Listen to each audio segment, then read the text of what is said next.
Hello, ladies and gentlemen. Welcome to another episode of CAE Sports. I'm one of your hosts, Spencer. With me is Chris, and today we have an absolute bunch to talk about. Yeah, because obviously, if you're a Toronto Ultra fan,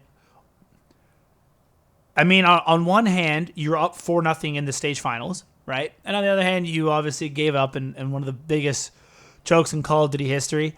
So a bit bittersweet. I think it's safe to say a little bit bittersweet. that it's safe to say that everybody who originally thought Methods was a choker, they're not thinking that anymore. The onus on that kind of choke potential is off of him. For this, yeah, exactly. For this game, right? Absolutely. It's tough because I don't want to give it to them too hard. They were in the finals, right? As much as people want to shit on Ultra, and I mean, some of it's a little bit justified, to be fair. They did blow a 4-0 lead, but at the same time, they got to the stage finals and they're up 4-0 against a really good Minnesota team. So on one hand, obviously, losing it like that does suck. On the other hand, you got to give them credit for being able to clutch out 2 games versus LA Thieves and Optic, 2 very good teams. LA Thieves is looking really, really good that weekend, and to obviously win the first 4 games. And I mean, we looked at the stats afterwards. It clearly showed that I don't think that was Bance's best game by a long shot. I am a little bit concerned about that. We've been saying that since, he had that phenomenal stage 2 where Ultra took the victory. But I was always like, you know what, man? I don't know if you want to be a championship caliber team. Sometimes having Bance there, it can work. His playstyle, his ratty playstyle, when it works, it's great, right? When he's getting value, he's getting value. The problem is if he's not on, you can see it there, right? I don't know if they show the stats up there, but I think the second lowest damage in the lobby was 20,000, 21,000, and Bance had 16.5. Significant. He was at engagement. 16.8. He was at the top damage in the lobby was Cammy at 13.541, right above Standy. I'm sorry, 23.541, right above Standy, which is 23.533. Bance is 16.8. Yeah. And the second lowest is Major Maniac at 25. So that's tough when you have somebody on your team who's at 4K of lower in the lobby and less engaged. Now I'm not gonna put that all on Bance. That's completely unfair. I want to make that very, very clear, right? Not what I'm saying. It's a team game. They've obviously won with Bance in the past. They obviously got up 4 with Bance in the future. It's just it is. I've always found that play style so risky because when it works, it's great, right? When the ratty play style and the flanks are working, Ultra looks unstoppable. The problem is sometimes if it's not on, you just don't provide as much value as somebody like Kleenex, who yes, he also really struggled in those last 5 maps in terms of his KD, but he still was playing at that same level of pace and providing that information. So definitely something they're gonna have to work on going in. Again, I don't want to dunk on them too hard. They've got enough of it on Twitter, and at the end of the day, they were 1 map away from winning their second chip of the year, right? In terms of complaining about a team, it's like they're sitting here being Paris, or London, where it kind of was a disaster. They've had a lot to be happy about, a lot to be proud of, and if it was ever going to happen, it was this tournament, right? I want to reiterate for all the fans out there who are a little bit disheartened, the goal of this tournament, obviously you want to win, but the goal of this major was not to win. Right? The goal was to secure second for champs because you wanted that guaranteed bye and to be in the opposite bracket side of FaZe. You did that, right? If you're Toronto, you got second place because champs is the big tournament, and I would rather them choke here than choke there. So glass half full. They've secured second place. They've set themselves in a phenomenal position to go on a run and make a run at champs, which is the be-all, end-all tournament of the year. And there's still a lot to be happy about. I hope they really go back to the drawing board and try to figure out that Kleenex Bance playstyle, because clearly that did, I think, cost them a little bit in the end. Chris, I can't hear you. Your mic's not working. Again. Yeah, you know what? Oh, there you go. Again. No, you're on mute. Yeah. I was on mute. That one's fair. Which is on me. But here's the thing. I think it's less so about the person and the style. I think to help solve that, Marky B and Bance have to work together to know when Bance has to switch from a ratty style to more of a let's support Kleenex type of style. Yeah, and I think they had that down better. It is very difficult because you have to be able to read the motion and the I guess the motion of the game per se. You have to be able to understand how the game is progressing. Because you're right. They've done it in the past. It just seemed like in that moment, and Minnesota made some adjustments, and they just couldn't quite, rebound and figure it out. So I totally agree with you. It's not like they're incapable of that. I do agree. It's not purely about the individuals. I do think that it a little bit is kind of figuring out that play style. And I mean, obviously there's not a lot of time. But they've obviously shown a ton of success in the past, and I think that they can figure it out going into champs because they set themselves up phenomenally. You're mute again. I actually don't know how I did that time. I'm an absolute mess, guys.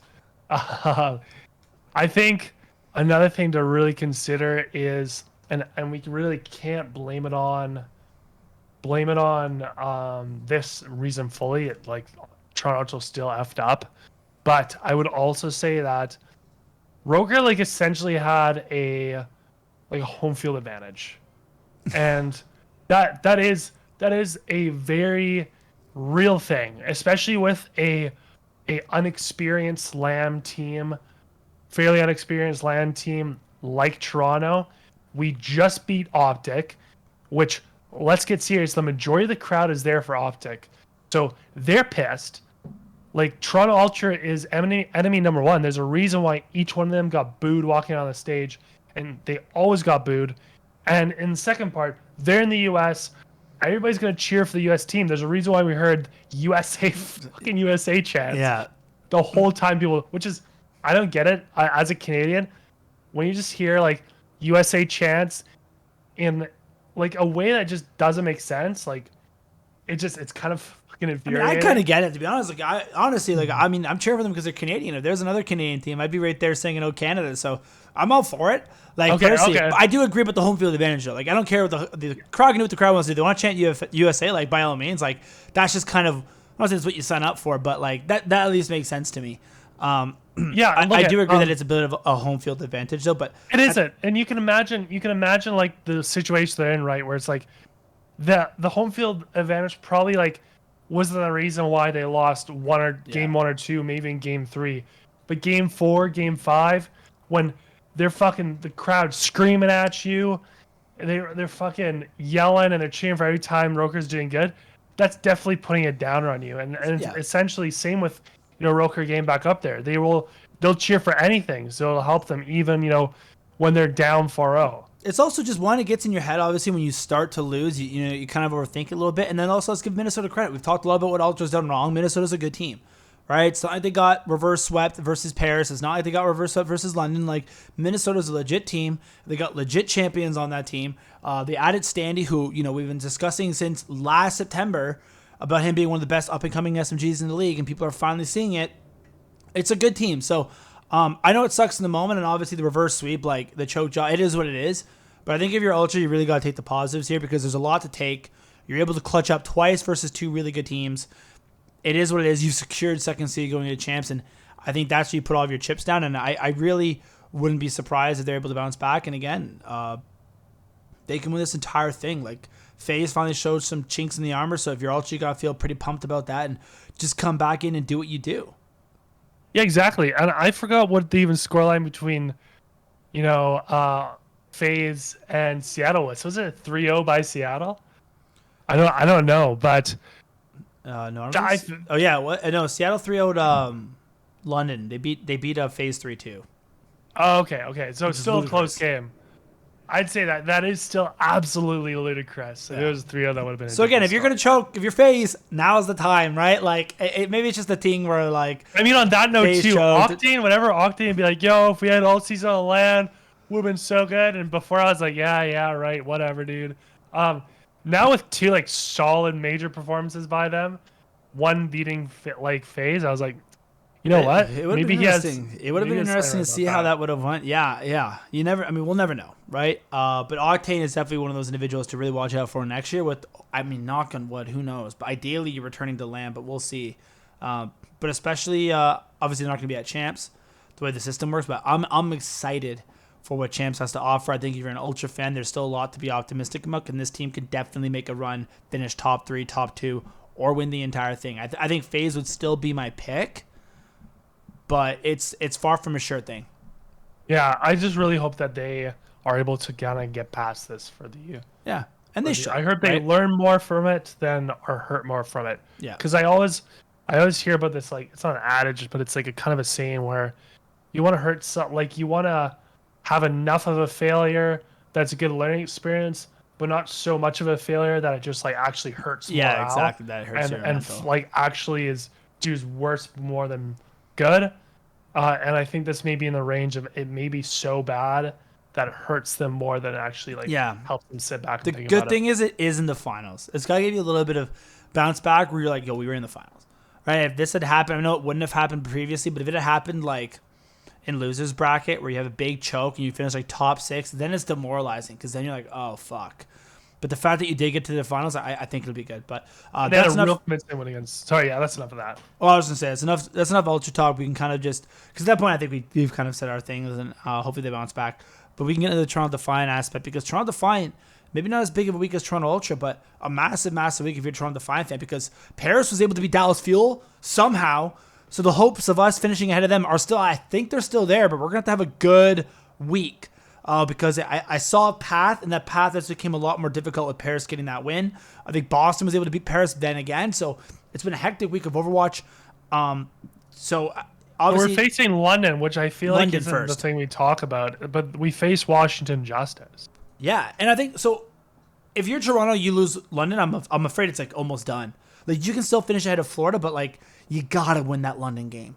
I think the Washington game is winnable. Washington has been such a hot and cold team. I don't know which Washington I'm getting, right? I'm either getting a championship caliber team or they're losing 3-0 to somebody.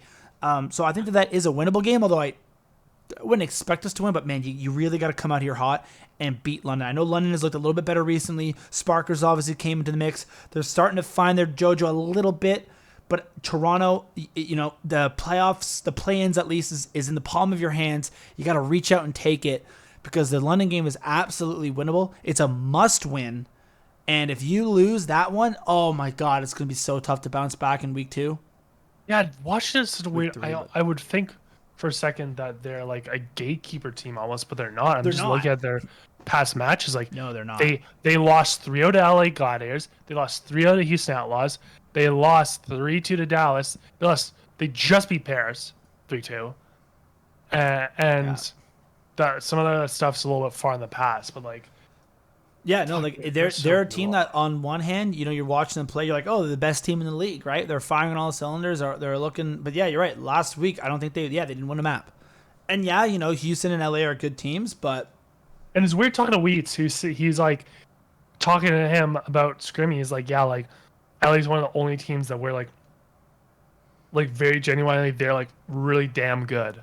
yeah. So it seems like they're just the definition of like choke on stage type of team.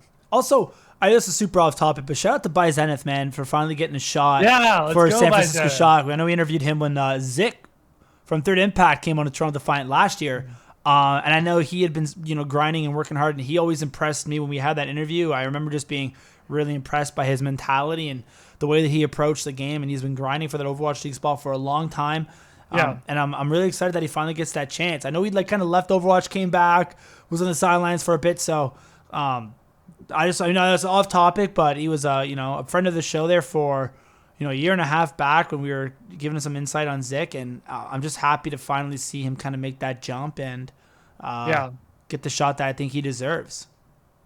Yeah, I totally agree with that. Like when we chatted with him, he seemed like he had a very methodical, well thought out way of building rosters and building teams And approaching the game, yeah, I agree. And I wonder if bringing him on this late season is kind of like a play into him starting to do some scouting for them. Potentially next season as well. Yeah, and if anybody can, if there's ever a coach to really sit there and be a sponge under and learn under, right, it's Krusty. So, yeah, I got a lot of hope for BOUCNE, and it might be a little bit late to turn San Francisco's season around, but, they had some wins last week. They look good. I still like that roster on paper, man. I don't know if I'll ever bet against San Francisco Shock until it's over, but regardless, my prediction is 1-1 for Toronto. Again, that Washington game, it's not going to be about winning or losing, I don't think. It's going to be about making it close because you really need the map differential on your team. Obviously, if you can go 2-0, fucking perfect. But if you can't, that's fine. But it can't be like a 3-2 win versus London and a 3-0 loss versus Washington. That's too risky for me. If you can go 3-0 versus London, 3-2 loss versus Washington, 3-1 loss even, I think that's going to be a lot better and set themselves up for the week after because, again, we'll obviously talk about the week after once we've actually seen them play this week, what our actual thoughts are. But they do play Paris Eternal next week as well, which is going to be an absolute massive, massive game. And then ending it off versus the San Francisco Shock. So I'm excited. If you're an Ultra or Defiant fan, you should also be excited. unless they lose versus London, in which case run. Yeah, It's and you should turn it red. And you guys should tune into our next week's episode as well, because let's kind of actually break down those games, go through them, and chat in detail about kind of what those strategies are and how they turned out. Awesome. With that out of the way, I have nothing else to add here, guys. Thank you for watching. Hit that like, subscribe button. Let us know what your thoughts down below and what the Ultras performance were, Toronto Defiant's performance were. And as always, guys, enjoy.